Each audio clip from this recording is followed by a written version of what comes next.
कर्नाटक के कोने कोने से आए हुए सभी भाइयों बहनों, माताओं, बुजुर्गों, बच्चों, आप सब लोगों को मेरा नमस्कार, सबको मेरा प्रणाम। मंच पे भी चंद्रशेखर जी बैठे हैं, पृथ्वी जी, भास्कर राव साहब और बहुत गणमान्य लोग बैठे हैं। आप सब लोगों को मेरा प्रणाम, सबको मेरा नमस्कार। मैं हिंदी में बोलूँगा, कई लोगों को हो सकता है समझने में दिक्कत हो, उसके बाद कोई उसको ट्रांसलेट कर देंगे। मुझे माफ़ कर दीजिए, मैं कन्नड़ में नहीं बोल पाऊँगा, मैं हिंदी में बात करूँगा। मेरा अभी 2 दिन पहले दांत का एक ऑपरेशन हुआ था। बहुत ज़्यादा मुझे दर्द था, बहुत पेन था, लेकिन मैंने पृथ्वी को बोला कि आज यहाँ पे हजारों किसान आने वाले हैं। आज यहाँ पे किसानों के नेता चंद्रशेखर जी आने वाले हैं, तो चाहे मुझे पेन किलर का इंजेक्शन लगाना पड़े, मैं आऊँगा जरूर यहाँ पे। तो चंद्रशेखर जी, आज मैं बहुत सारे पेन किलर लेके आया हूँ। मुझे आज आना था क्योंकि हम किसानों की इज्जत करते हैं, हमारी पार्टी किसानों की इज्जत करती है। सबसे पहले चंद्रशेखर जी का आम आदमी पार्टी में तहे दिल से स्वागत है। आज यहाँ पे हजारों किसान पूरे कर्नाटक के कोने कोने से आए हुए हैं। आप सब लोगों का आम आदमी पार्टी में तहे दिल से स्वागत है। मैं आप लोगों को बधाई भी देना चाहता हूं। किस चीज की बधाई, 2 मिनट में बताता हूं। कहते हैं इंसान को अहंकार नहीं करना चाहिए। रावण ने अहंकार किया था। रावण सीता माता को हर के ले गया। उसको सबने समझाया कि रामचंद्र जी भगवान हैं, भगवान का अवतार हैं, इनसे दुश्मनी मत लो। विभीषण ने समझाया, रावण की पत्नी मंदोदरी ने समझाया कि सीता को वापस कर दो, लेकिन रावण में बड़ा अहंकार था। उसे लगता था वो तो सारी दुनिया को जीत सकता है, वो नहीं माना। अंत में हम सब जानते हैं रावण का क्या हुआ। उसी तरह से केंद्र सरकार को अहंकार था। उनको लगता था वो कुछ भी कर सकते हैं। उन्होंने 3 काले कानून पास किए। उनको अहंकार था कि हमें किसानों की जरूरत नहीं है। केंद्र सरकार को बहुत समझाया, किसानों से पंगे मत लो, किसान अगर सड़क पे उतर गए तो तुम्हारी सरकार हिल जाएगी। केंद्र सरकार नहीं मानी। अंत में 13 महीनों के संघर्ष के बाद केंद्र सरकार को 3 कानून वापस लेने पड़े। मैं आप सब लोगों को सलाम करता हूं, आपके संघर्ष को सलाम करता हूं।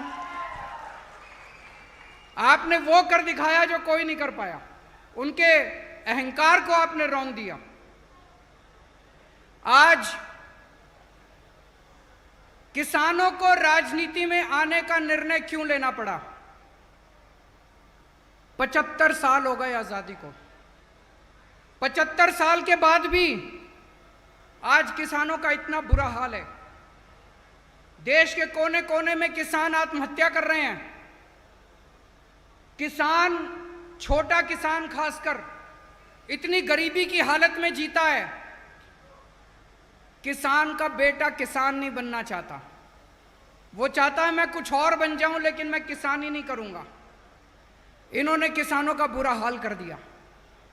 अभी जैसे चंद्रशेखर जी ने बताया, देश का 45% लोग किसानी के ऊपर निर्भर हैं।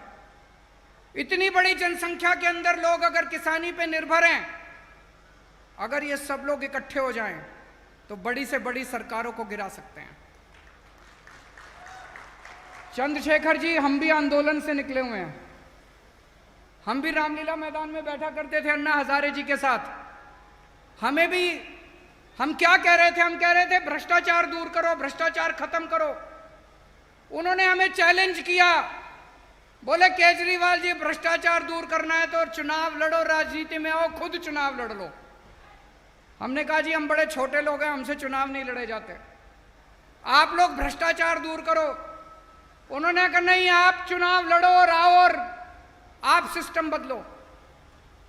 मैंने उनको बार बार कहा इस देश के आम आदमी को मत ललकारो। ये जो आम आदमी बैठा है ना, ये आम आदमी बड़ा पावरफुल है। जिस दिन ये आम आदमी खड़ा हो गया, जिस दिन आम किसान खड़ा हो गया इस देश का, ये बड़े बड़े सिंहासन हिल जाएंगे।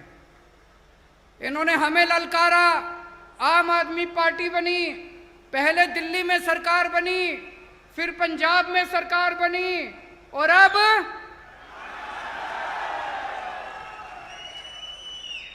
कर्नाटक में सरकार बनानी है। बनानी है कि नहीं बनानी है? दोनों हाथ खड़े करके बताओ कर्नाटक।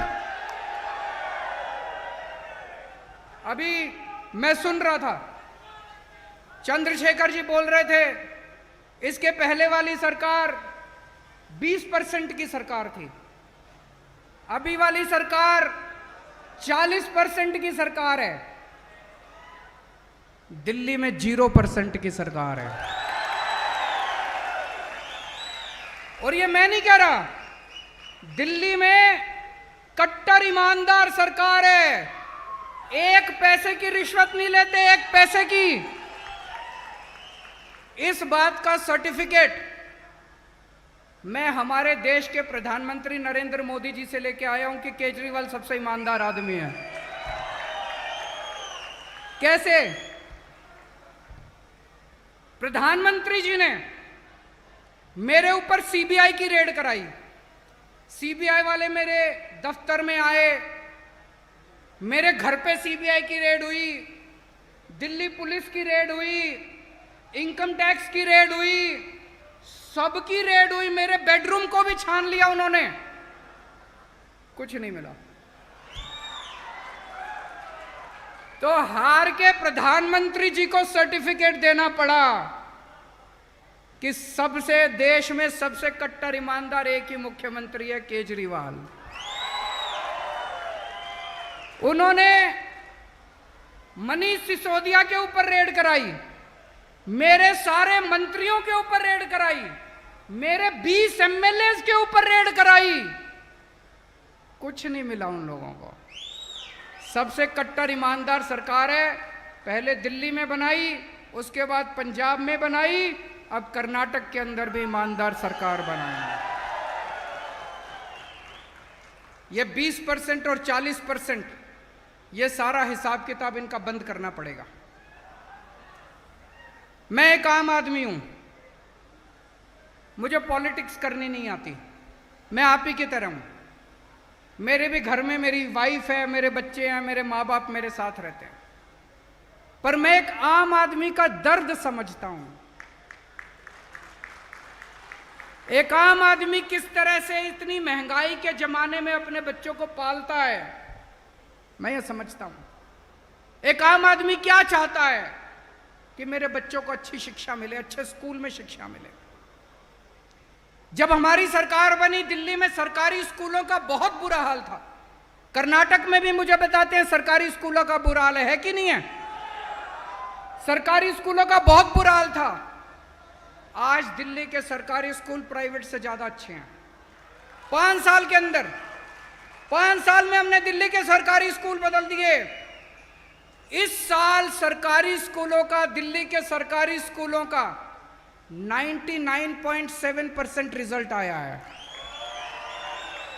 99.7%। मैं आप सब लोगों को इनवाइट करता हूं, आप दिल्ली आइए, दिल्ली आके हमारे दिल्ली के सरकारी स्कूलों को देखिए, शानदार सरकारी स्कूल। सरकारी स्कूलों में स्विमिंग पूल हैं, लिफ्ट हैं, शानदार ऑडिटोरियम है। आपने प्राइवेट स्कूल ऐसे नहीं देखे होंगे जितने अच्छे सरकारी स्कूल।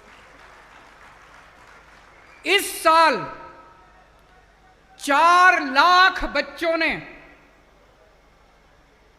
4 लाख बच्चों ने अपने नाम कटवा के, प्राइवेट स्कूल से नाम कटवा के सरकारी स्कूल में भर्ती हुए हैं। This is magic. 75 साल में देश में ऐसा नहीं हुआ। पूरे देश के अंदर सरकारी स्कूलों का बुरा हाल है। दिल्ली के अंदर सरकारी स्कूल, शानदार सरकारी स्कूल। कर्नाटक में चाहिए कि नहीं चाहिए? केवल आम आदमी पार्टी कर सकती है। दिल्ली में पहले सरकारी हॉस्पिटल्स का बहुत बुरा हाल था, डिस्पेंसरीज का बहुत बुरा हाल था। आज दिल्ली में इतने शानदार हॉस्पिटल कर दिए। अब लोग मैक्स में, अपोलो में, फोर्टिस में, बड़े बड़े हॉस्पिटल में नहीं जाते, दिल्ली के सरकारी हॉस्पिटल के अंदर अपना इलाज कराते हैं।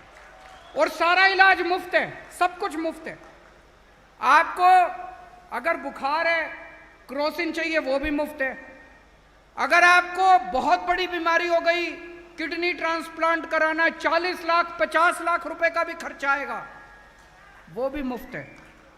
दिल्ली सरकार दिल्ली के 2 करोड़ लोगों के लिए, दिल्ली में 2 करोड़ लोग रहते हैं, दिल्ली के 2 करोड़ लोगों के लिए हमने सारा इलाज मुफ्त कर दिया। दिल्ली में बिजली भी मुफ्त है। ये मैजिक है।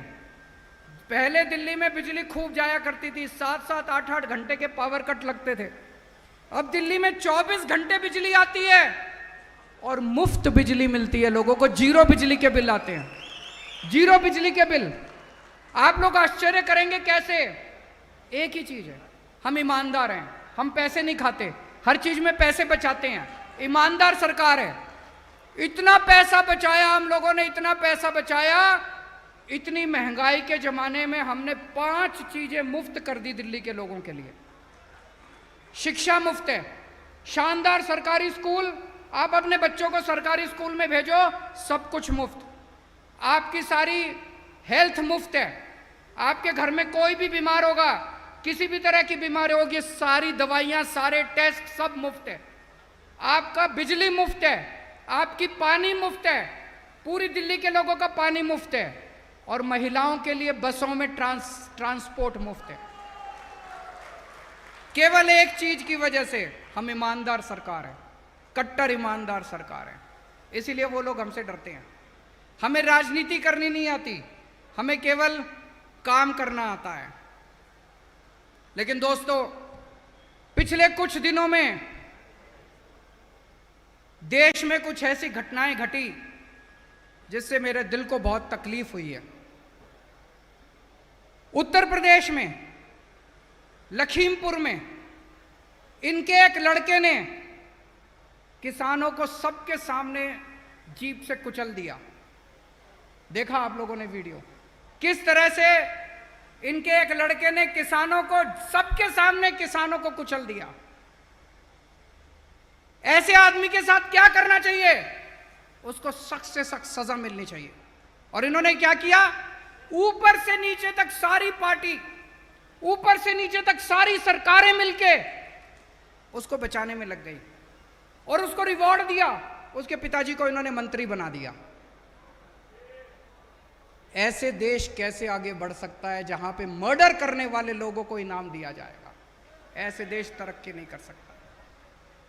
अभी इनके लोगों ने अपने अखबारों में पढ़ा होगा, दिल्ली में, मैं दिल्ली का मुख्यमंत्री हूं, मेरे घर के ऊपर कुछ गुंडों ने हमला किया, मेरे घर में घुस गए वो लोग। मेरे को अपनी जान की परवाह नहीं है, मेरी जान देश के लिए हाजिर है। अगर देश के लिए 100 बार मुझे अपनी जान देनी पड़ेगी, मैं अपनी जान देने के लिए तैयार हूं। और मैं सौभाग्यशाली समझूंगा अगर मुझे अपने देश के लिए जान देनी पड़े। लेकिन उस दिन जब ये सारे गुंडे मेरे घर के अंदर घुसे, मैं भी घर में नहीं था, मेरी वाइफ भी घर में नहीं थी, मेरे बच्चे भी घर में नहीं थे, मेरे बूढ़े माँ बाप घर में थे। इन्होंने क्या किया? उन्होंने उन गुंडों को सजा नहीं दी, अगले दिन इन्होंने उन गुंडों को अपनी पार्टी में शामिल कर लिया। ऐसे देश कैसे आगे बढ़े? पूरे देश में कहीं गुंडे, लुच्चे, लफंगे, जाहिल, गंवार लोग जो होते हैं वो एक ही पार्टी में जाते हैं। कौन सी पार्टी में जाते हैं? कौन सी पार्टी में जाते हैं? पूरे देश में कहीं कोई बलात्कार करता है, ये लोग बलात्कार करने वाला का स्वागत करते हैं, उसकी शोभा यात्रा निकालते हैं। एक छोटी सी बच्ची का बलात्कार हुआ एक राज्य के अंदर, इन्होंने बलात्कारियों को रथ पे बिठा के उसकी शोभा यात्रा निकाली। कहीं पे बलात्कार होता है, ये सारे पहुंच जाते हैं इनकी पार्टी वाले, उनकी। ऐसे देश कैसे तरक्की करेगा? ऐसे देश आगे नहीं बढ़ सकता। हमें गुंडागर्दी करनी नहीं आती।